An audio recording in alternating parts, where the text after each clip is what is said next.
Yeah. So we can't build a model which can do everything, almost everything, right? Like because that will be hardly impossible to achieve.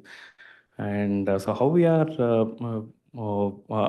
tackling that problem is like, so we are building multiple specialized models which can do a lot more specific things, and it can do it well. But with that also comes the problem of interoperability, right? Like, so how each of these models can talk to each other, or like maybe the model itself cannot be much of use without giving it more context about the data or the underlying essence, right? Like, so that's where the tools comes into the picture. So with tools, with LLMs and tools, what happens is when there are n number of models, and then when there are n number of tools, so there is a challenge where like there's an integration challenge where like we'll need to integrate all of these models with all of these tools to get the benefit out of it. So that's the main problem that we have. So because of the bottleneck that the M cross N integrations are we are facing with the M cross N integrations, we are stuck with the scaling problem. So this is the scaling problem that we are trying to attack here by bringing in MCP.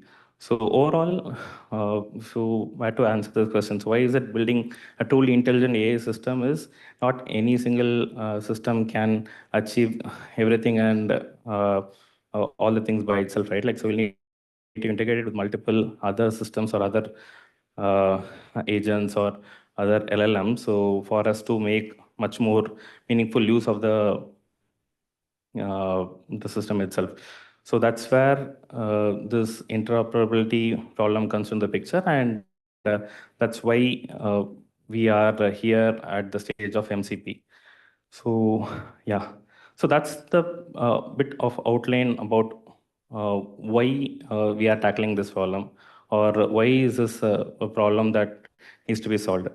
So diving a bit deep into on the actual challenge.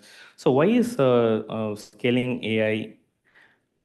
Uh, yeah, yeah. Why is scaling AI so hard without interoperability? So as I was calling out, like LLMs are very good at one thing. So they can predict things very well, and they can. So if you are going to say the Lord of the, then it will predict the next term as things. So it is very good at predicting itself. But if you have to ask LLM, if you have to run maybe a model locally using Olam or something in your machine, if you are were to ask what is the weather now, or like maybe can you send me an email, it might not be able to do that task. So that's the limitation of LLM. So that's where it started, right? Like, and then that's where we started integrating tools. So tools in the sense maybe a web search, or maybe sending a mail, or opening a file, or maybe opening a Gmail drive, or looking at a data store, right? All of these we achieved all of these using tools. And so these tools are so we'll need to uh, again, these tools help us enable bring more contextual use from the system itself. Like, so if we are talking to the LLM, it is going to bring us much more meaningful output with the help of these attached tools. So if you have to ask what is the weather, it might reach out to the weather APIs, and it might give us the response back. So that's what the tools solved for us. And and the tools, right? Like, so previously, before MCPs, so these tools had to be integrated separately. So if there was a send email service, or if there was a service which is going to give us data from a data source, we had to write those integrations one by one separately. So previously we had this concept of function calls. So where so with the help of function call, like we'll call this external service, and it is going to give us the response back, and then it is going to enrich us. So but that's where it becomes more trickier, right? Like, so what if there is a change in how you are present in the data? So whatever server, wherever we have exposed the data, so what if the contract is changing, or what if your model is evolving, and what if you need to change your model? So there's also this locking in that's happening, right? Like, because of a single integration that we have made. So that's where the N cross M nightmare is happening. So when so we have these multiple number of integrations which are there. So we'll need to whenever there is a change in a particular contract, or whenever there's a change in a particular data source, so we might need to again make those changes across all the integrations, and that is again a redundant development. So not just redundant development, right? It is more codes, and more code equal to more places where we can fail, and causing us a lot of overhead and maintenance. And again, since it is all of these things are like again these integrations, all of these things are standalone integrations, right? Like, so for them to make sense of each other, so there'll also have to be some more integrations, and then that's where the fragmented context also happens. Like, so it'll struggle to make sense out of whatever context that is available, so that like you can make addition and give it back to us. So these are the current challenges why with the existing or with the previous structure, it was very hard for us to scale, when I say scale AI, right? Like when for us to have a meaningful AI or meaningful model, which is going to give us meaningful system, which is going to give us almost anything that we are asking it. So that's the main challenge we had. And yeah, so diving deep into, so this is what I was talking about in the M cross. And so these mean number of integrations what is what we are looking at, and whenever there's a change, right? Like, so again we'll need to again change everything. So this is the problem statement, and this is a challenge. And now for this problem statement, as developers, right? Like, so or as engineers, so we always love standards. So what MCP is, it is nothing but a standard. So that's where MCP comes to the picture. So for making it simpler for everyone to adapt, and for making it easier for the systems to integrate with each other. So so this model context protocol, or MCP, was introduced. So this is the current or one of the standards that is out there, by which you can define uh, a particular contract in such a way, so that like your model can, or your application can talk to the particular integration, and they can make sense out of it. And also the integration just happens only once, right? Like, it is not like you're doing an integration for each of these separate uh, so each of these separate nodes, or each of these separate models, you are not doing it separately. So previously it was a M into N number of integrations that we need to do, but now with this we might just need to do M plus N. So for the number of nodes, for the number of tools, and for the number of models, so we might just need to do one integration. So there'll be M plus N integrations is what we'll be doing. So that is where MCP as a standard is going to help us.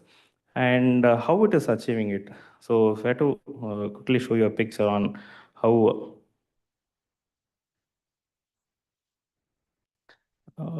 the overall flow looks like without even MCPs. Like, so this is if you see here, so there's this application which is talking to multiple uh, data sources or multiple servers, and it is having a separate integration. So with MCP, what is happening is like there is a layer or the server layer is there, which is going to be the man in the middle. They're going to take care of managing your request and then giving it back to the application. Also, with this, you can you're also not logged into a particular system or logged into a particular agent, right? Like if you want, you can also change your model. If you want, you can also change your uh, the integration to the particular service. Like so, that can also be done. So each of these things can be pluggable into this pluggable into this architecture, and then by which we are achieving interoperability. So that is the crux of how we are solving this. So going a bit deep into the components inside MCP. So if you look at here, so how MCP is structured is like so basically we have four things. So one is the application host or the host. So for example, it might be your Claude desktop, or it might be your Windsurf or Cursor or whatever uh, application, right? Like so that is one thing, and then we will also have clients inside these hosts. So and these clients will talk to the respective servers. Like so say for example, if there is a particular problem with that we are solving, like maybe do a web search, so there'll be a separate MCP server for that particular problem statement, which is going to expose its own functions, or it expose its own capabilities, if I have to use that word. So those capabilities will be used or interpreted by the MCP client, and then it will be used. So this server will be responsible for interacting with the data source or interacting with the particular uh, whatever resource it is connecting, right? So that will be the responsibility of it.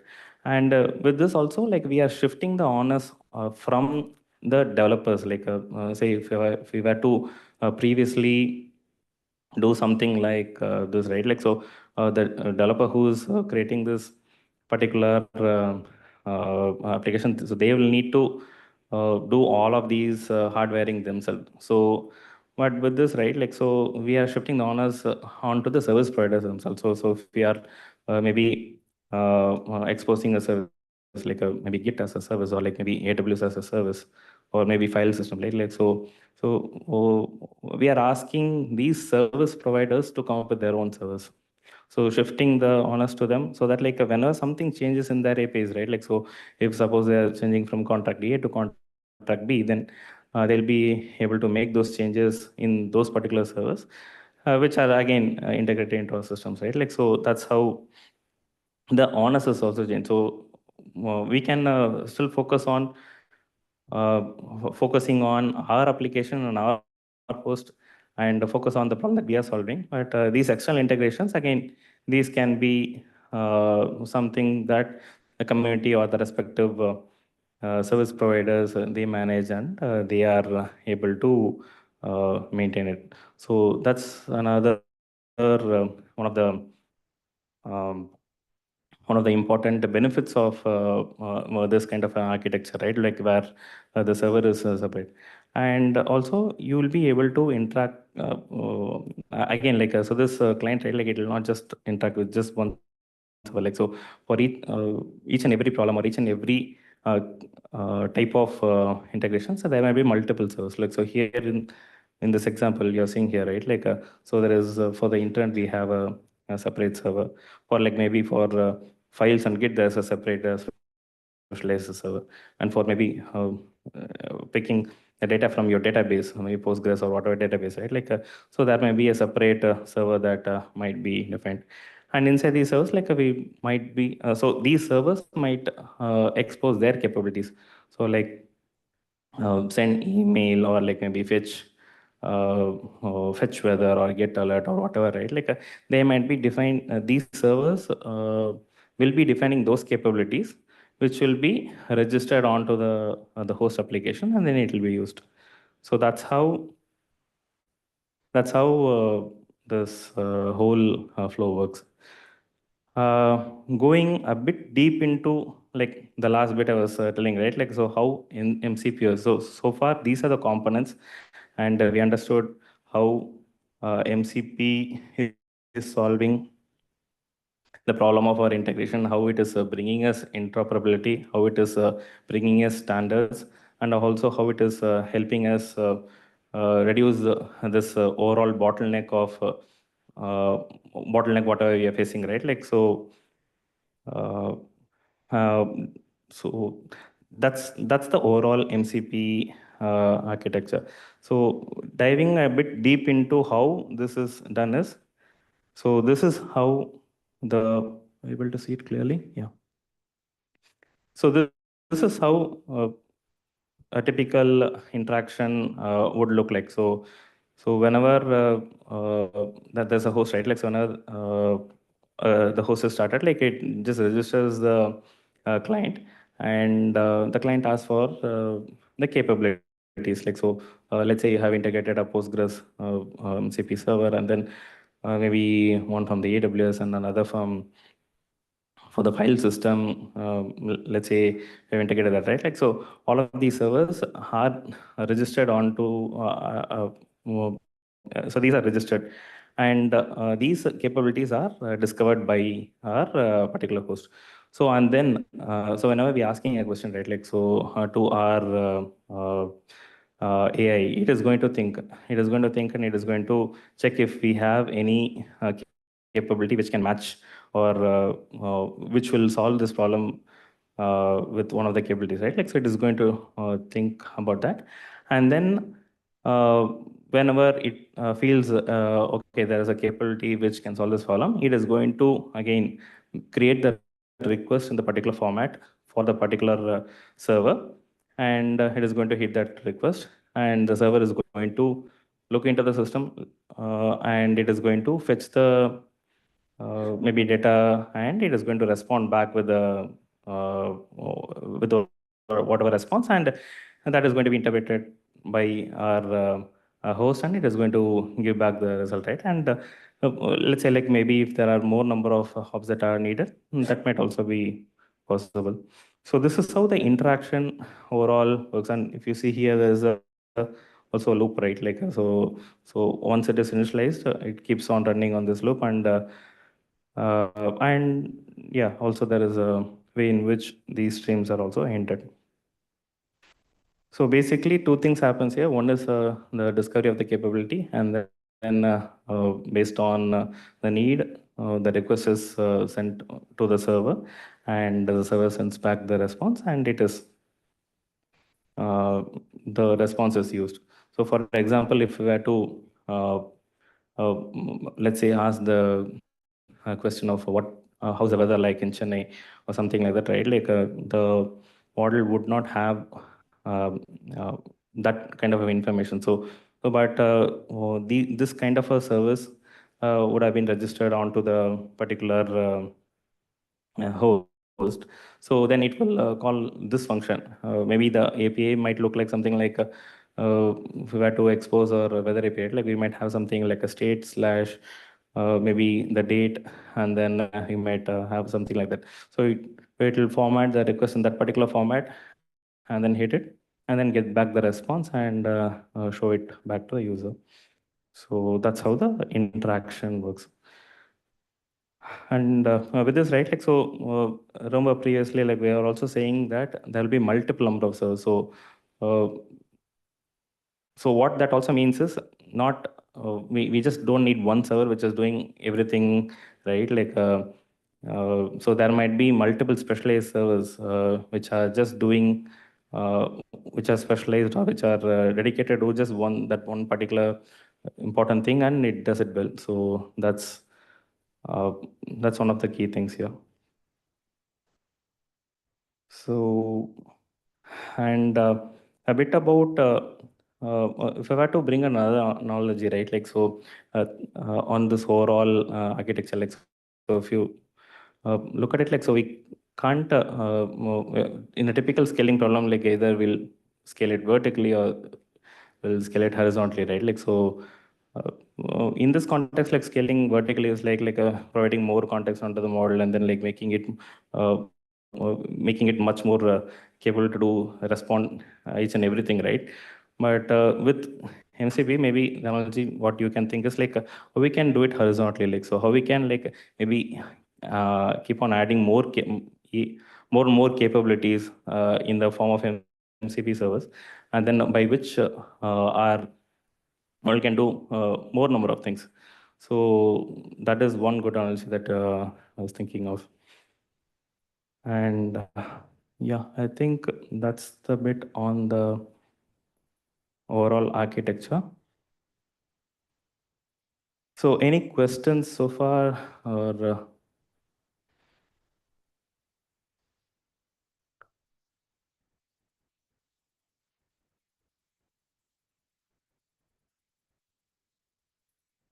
yeah, okay, I'll take that as a no. So yeah, and yeah, so now that so we have a system with which we can achieve interoperability, right? Like so, just like I was quoting in my previous analogy, like so the number of whatever things that we can achieve, right? Like so those are endless. Like so maybe in the context of enterprise, so maybe they can uh, integrate it or they can connect it to their internal CRMs or maybe ERPs, and then maybe their internal knowledge bases, and also like get the response, right? Like maybe for a maybe for a developer, might be their client, it might connect to maybe the source control system or the build system, and maybe make much more context out of it. And also like maybe the most important use case or most important things is like personal assistance, right? Like our personal assistance might get even more powerful with even more capabilities that might get added, right? Like with each and every server that we are integrating. So those are the overall benefits, or like the impact that we bring by bringing in such kind of a system, right? Like instead of uh, relying on the old type of integration, by bringing in this interoperability, so we bring in the impact of scaling the capabilities of AI beyond whatever we have right now. So that is the main impact we have. And on the developer effectiveness also, like so we don't need to focus on those actual integrations, right? Like so we just need to focus on our own core domain logic, or like the crux of the problem that we are solving. Like we don't need to worry about if I were to maybe fetch data from Postgres, like so how do I interact, or how do I form the request, or all those things I don't need to even worry about. So that is already solved by a separate server, which we are just plugging it in, we are using it. So therefore developer effectiveness also increases. And since it is a standard that that is devised, so it is also like paving way for future future proofing or AI applications, right? Like so if we were to like maybe plug tool out, and if we were to like plug in another tool, or like maybe if you were to maybe swap the models or any of those things, right? Like so those all of those things will be much more effective and much more easier with these standards in place. So this is the impact that the MCP is going to provide us. And with that, just have one more slide on how do we get started with MCP. If no questions, then maybe we can go into this section, and then I have a small demo right from the website where I can show you a sample of how MCP interacts with the servers. Any questions, folks?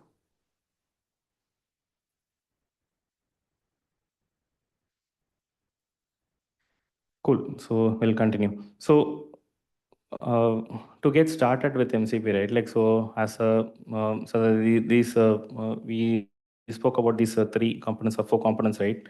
The fourth component is actually the protocol itself, the way in which the interaction happens from the client and the server. So the main three things is the host and also the client and also the server. So for people who are like maybe building a smart host, or like for folks who are uh, building applications like Cloud Desktop or like Windsurf, or these applications, right? Like uh, so there is a way in which uh, we can maybe establish I mean, connect to the client, and also the client connect to the server. All those things can be possible. And if you are a data provider, so the things that we might need to focus on is on how do we, like with the standard, how do we expose our MCP servers in a way in which it can be used by all the providers. And for AI developers or AI framework developers, like how do we integrate these clients into our applications, right? Like, so that is one thing that we might need to do with. Uh, so these are three main things that we can focus on with MCP. And there are a lot of resources available for all these three things. So in the website, and there are also these SDKs which are available. So you don't need to not need to again write a lot of boilerplate code. So if you were to like create your own client or create your own server, or build your own host, you'll be able to do that with the SDKs which are available in the official MCP documentation. So that's it from the slides. So maybe I can show you a quick example that a quick example or demo.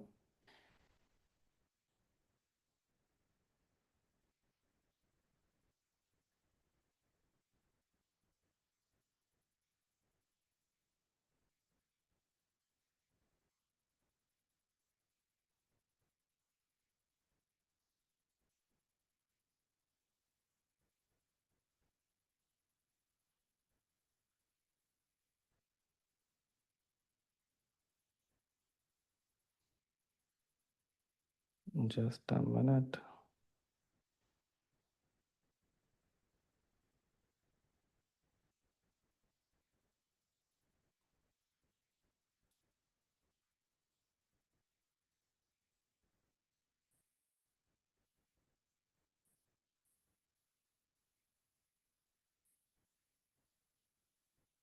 Yeah. So what I've tried to do here is like maybe bring up a demo where like we can just again, I don't think it might be this. Just a minute.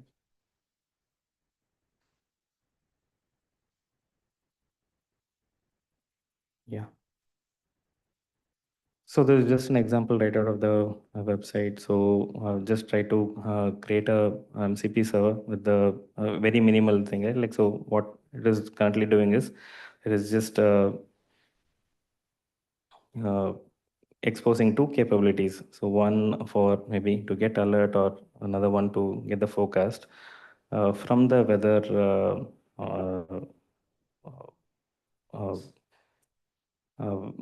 from the weather.gov website. Like, so so that's what this tries to do. And these two capabilities are exposed.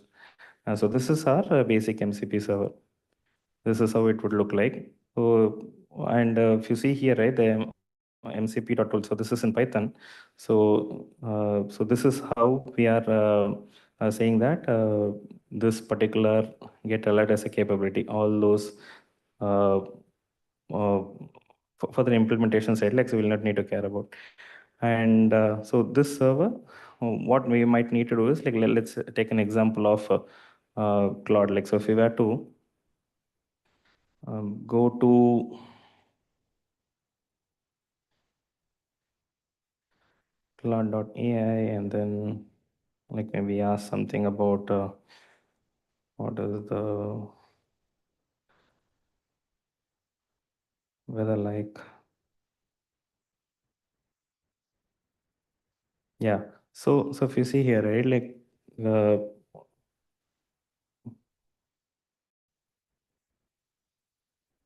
yeah, it is taking my location and it is giving, it is actually doing a web search. It is not actually giving the response by itself.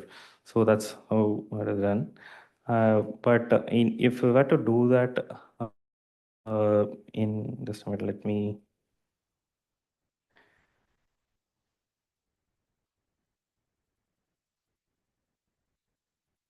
is this visible? Yeah, I'm just running a Olama model in my local. So what is the weather? Or I should ask, what is the,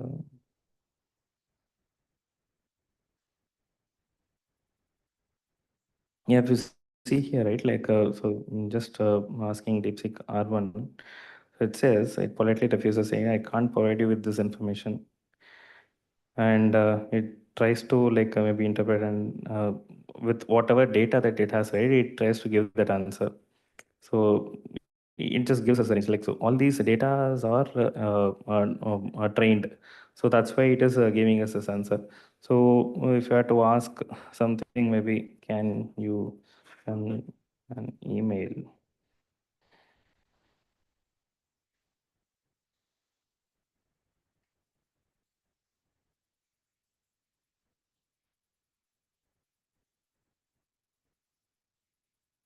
Yeah, so it says I can't directly send an email myself because I don't have access, or it might not be able to do that, right? Like, so since we are running it in local, like we are just looking at how our LLMs respond, right? Like, so it understands what we are giving it as an input and it gives back the response. But if we were to maybe enrich it with more information, right, that's where whatever tooling or MCP servers that we are talking about. So here I have an example where, like, again, so this is Claude desktop running on my local, and so I have integrated it with one of the, just a minute. Yeah, I have integrated maybe a weather uh, uh, uh, MCP server here, and so this is how the configuration looks like. So given the path of this particular application, and then whatever command that needs to be run, right? Like I was just given that here, and it gets discovered here. So if you see here, web search is also there, and then weather is there. So get alerts and get forecast. So these two capabilities are. So now if you have to ask the question about what, without, maybe we'll try asking the question even without,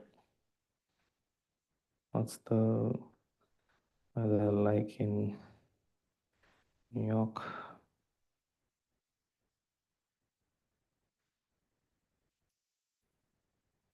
So here again, it searches the web.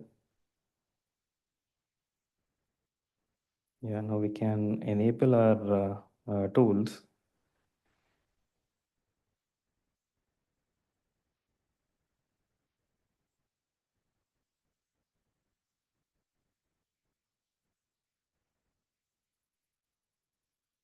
So if you see here, right, yeah, so this is the interesting thing. So uh, it, just like how we are saying, this, since this server is uh,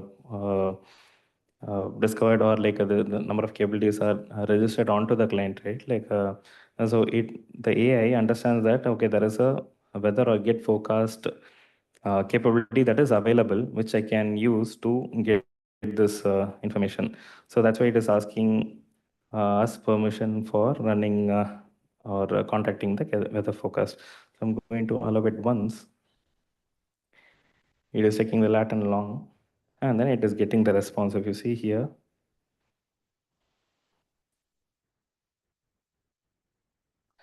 our get weather request has given a response, and which is formatted by our LLM, and it is saying hey, this is the temperature, is this one, and the forecast and other things, right? Like, so it's structuring it in this format and it is giving us. So similarly, like, so if we were to like maybe use some other servers, right? Like, let's say for example,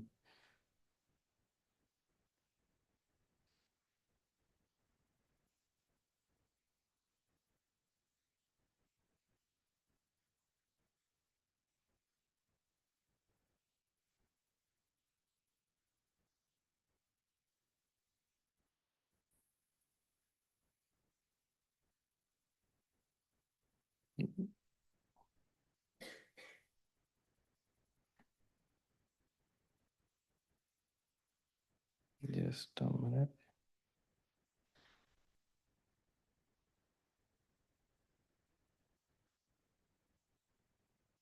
Yeah. So if you were to, so these are the some of the servers, example servers that currently they have, so which are available. So some of these things are officially maintained by the community. Some of these things are officially integrations available from the actual service providers itself. So we can maybe, if you see here, like these are the official integrations.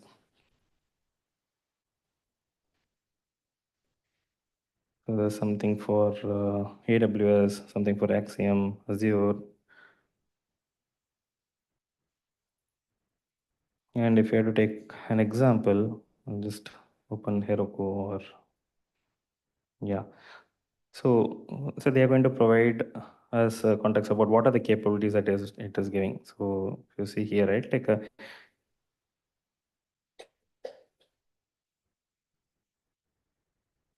yeah. So it can list all the Heroku apps. It can get app information, create an application or rename an app, transfer app. So all of these are the capabilities that the server is going to give. Similarly, like the basic integration that we might need to do is like we might need to copy this boilerplate code, or we might need to run the server, and then we might need to point or have uh,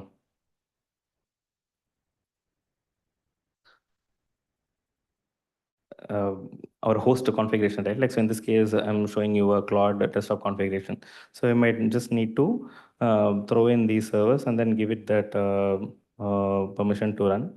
And that's it. Like, so our particular host will be enriched with that particular capability and it can solve that problem. So that's it, folks. That's all I had for the day. Any questions?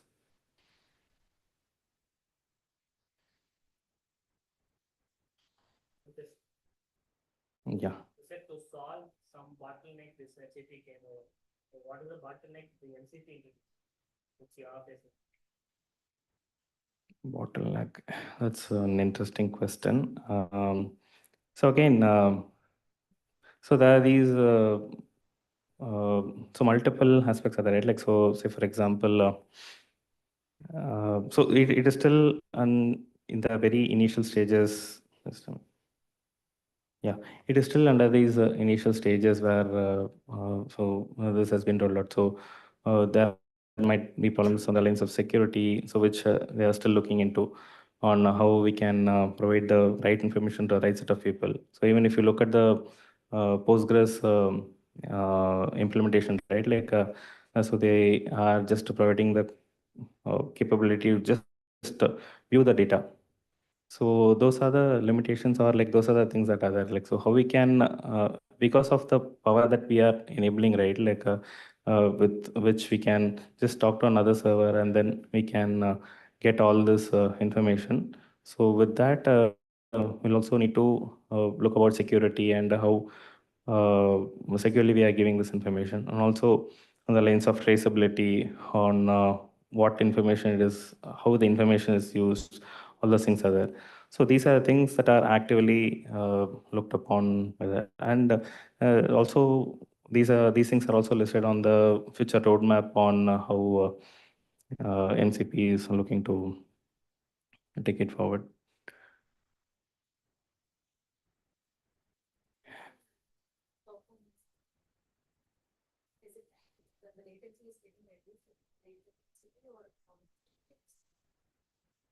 Latency, yeah.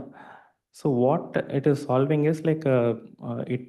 So what we are looking at is the number of integrations, right? Like so previously, if you had 3 tools and 2 models, like so maybe you might need to do multiple number of integrations. So the communication is still, it is just still one way, right? Like if you had to ask, in our example, our weather service. So if you had to do it the previous way, you might need to call the function calling or the right. Like the communication is still going over via HTTP, and then it is going to give the response. So that is still there. Like so, we are not like the communication model is not changing. So what is changing is the how we communicate with the particular server. So we are communicating it via the MCP. So your actual performance will not be impacted, but like how we can maybe efficiently scale, or how we can throw in more number of capabilities or more number of servers, right? Like that's where this actually helps. So not looking at improving the performance of the actual the response time. So that will be the capability that, or the problem that the actual server needs to solve, right? Like not from our end. So we are solving the integration problem.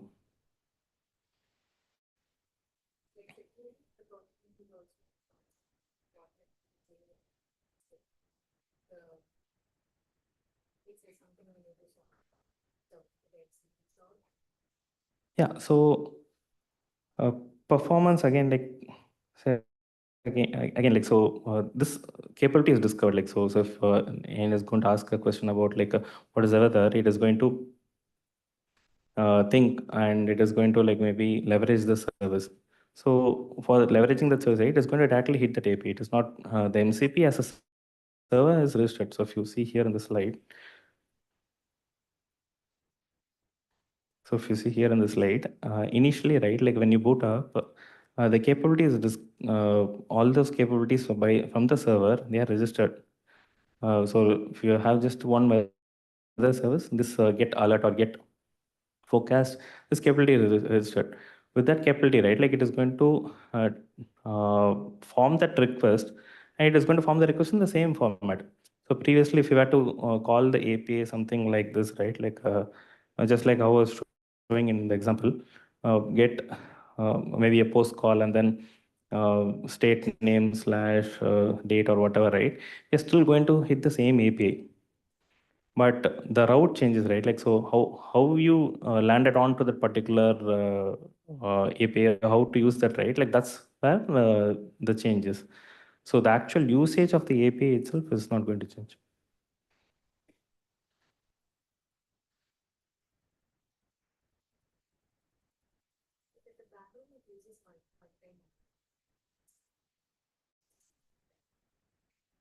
Oh, see, multi-model, I think it is a different thing, right? Like, so multi-model is like different types of context or different types of interpretation, like, so maybe an image or like maybe a text. So that's what your LLMs are like, they are doing that, like, so creating multi-model LLMs. But here it is like how you can like maybe leverage multiple of these models or like multiple of these tools. So how we can integrate or how we can plug all of these things together.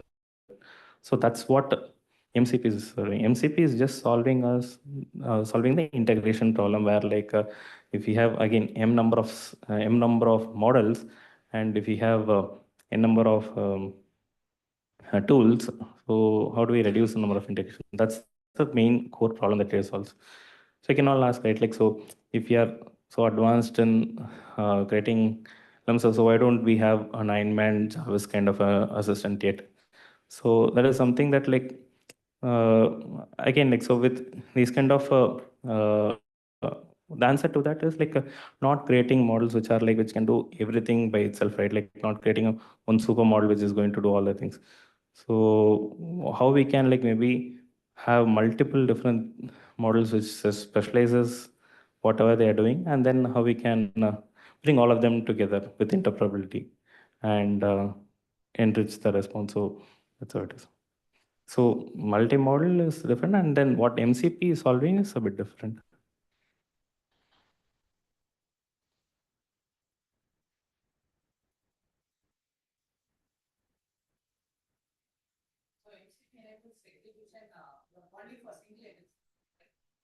Sorry, can you come again?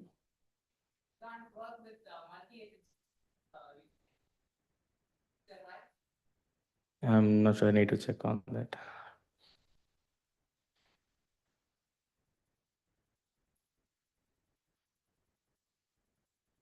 Cool. There are no questions. Thank you, folks. Thanks for joining us on this wonderful evening.